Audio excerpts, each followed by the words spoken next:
Hello, I'm Super Orange Cat, and here I am today to talk about the third episode of Sword Art Online Alicization War, the Underworld.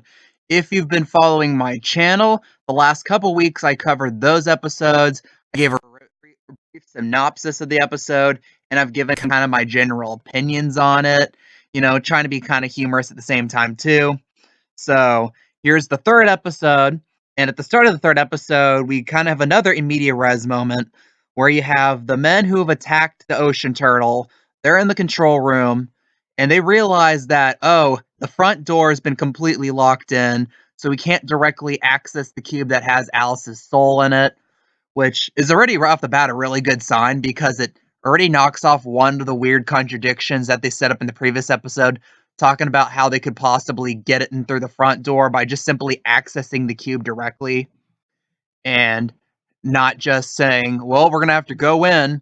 So, over a few minutes, they talk about how they can't just simply barge in and take the cube, most notably because they don't know specifically what cube it is physically.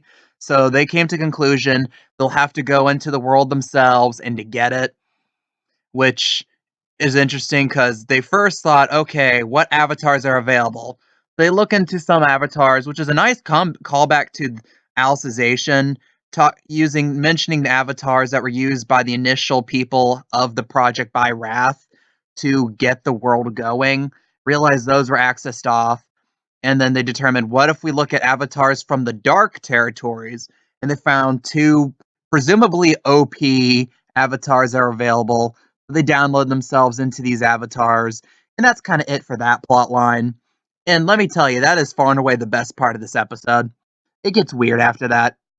And then now, after the commercial break, you have, like, roughly around the time that they're attacking, you have you have the two guys, and you also have Asuna and Rinko talking about what should we do, we're under attack, and just kind of discuss how about, okay, Kirito's still alive, but he lost his will to live because like he won't have anyone forgive him for Yu-Gi-Oh dying and Alice getting hurt, which is completely stupid, by the way. You could have just said, oh yeah, he was caught in between our world and their world when he was calling us, and like them cutting off the power fried his brain.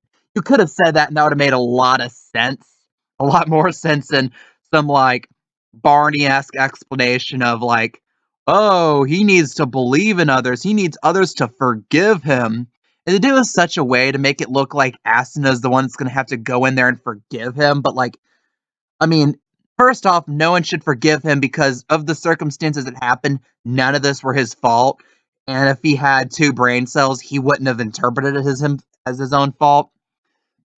And if anything, if anyone could forgive him, it should be Alice because she was there and she's the only one around who could like personally attest to what Kirito has done.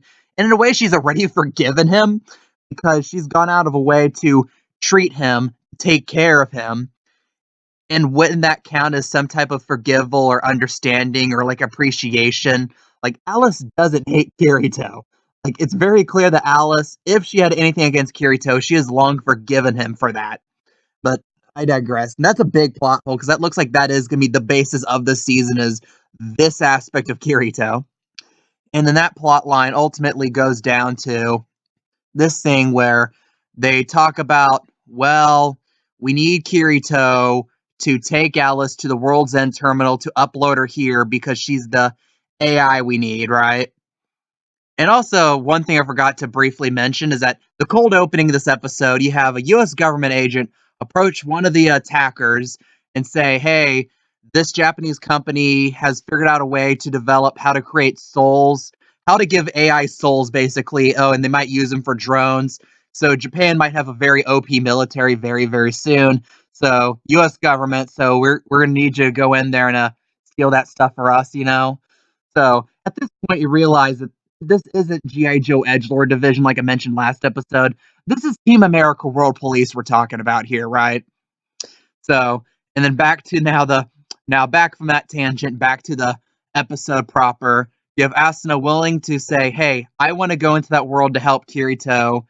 And they said, oh, by the way, yeah, we can give you just like a plain profile to go in. And then you have the nerd guy think about, yeah, they can't get in the front door, but and he like awkwardly pauses.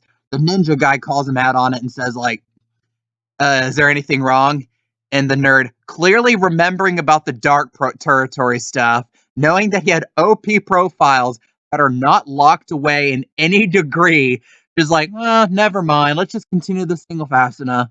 So right off the bat, that's just pure negligence because the Team America World Police would have had absolutely nothing to do. They would have been completely locked away from everything if those profiles are locked away because it's already been established.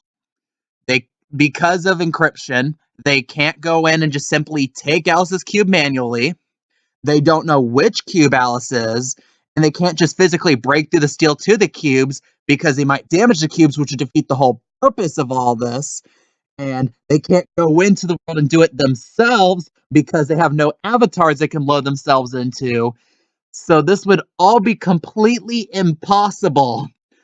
But no, this one nerd guy wouldn't take presumably a few minutes because it was established that he was able to close the front door to get Alice relatively quickly. So it got to be easy to just encrypt such a way that they can't go into these avatars. They could have done this, stopped them from doing everything, and then they couldn't do anything because they're themselves on a ticking clock because the Japanese Navy was going to come in about 24 hours and stop them, and they couldn't do anything. They would be sitting ducks right there. No, you could have stopped. Yep, you could have stopped the season right there by doing this. Plot solved, and the Japanese Navy comes in. Albeit you'll probably have to explain to the Japanese Navy about what you're doing in here. But again, you wouldn't let the US government have high quality AI that can lead them to drone the Middle East. So again, that's just a big plot hole right there too. Which is kind of sad seeing that they did a good job of closing off a big plot hole in the previous episode, just to open up a debatably even bigger one this episode. I digress. Asuna volunteers herself to be put into the universe.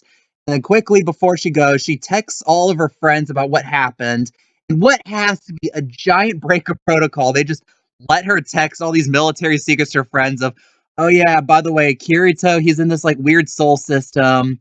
I'm gonna go in there to save him. Oh, by the way, you might want to be aware because apparently governments are involved. So then Kirito's harem meets up in like their magical world or whatever they're in right now, their chat room where they're all lollies and like cat girls and stuff. And then they talk about, well, maybe we should be able to help Kirito and stuff, you know. Maybe we need to be called on in the future. So there it is. It's been foreshadowed already. These people are going to also go into the world at some point. So take that as you will. And then towards the very end of the episode, you have Into the Dark Territories. You have this like interesting conversation between this female knight and this General Shasta. And because I can't remember her name, I'm just gonna call her Commander Seven Up. So the Commander Seven Up talks about, oh, by the way, the Pontifex is completely dead and they have no defenses. So General Shasta's like, our Council of 10 probably wants us to invade, but you know, how about we just talk to the ninja guy who's probably in charge? And I'm like, he's an asshole, but like, I think we can reason with him and strike a nice bargain here.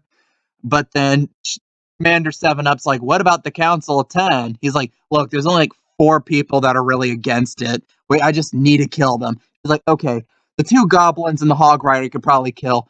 There's a magic woman who you probably won't be able to beat. And he's like, well, I think I can beat her, you know?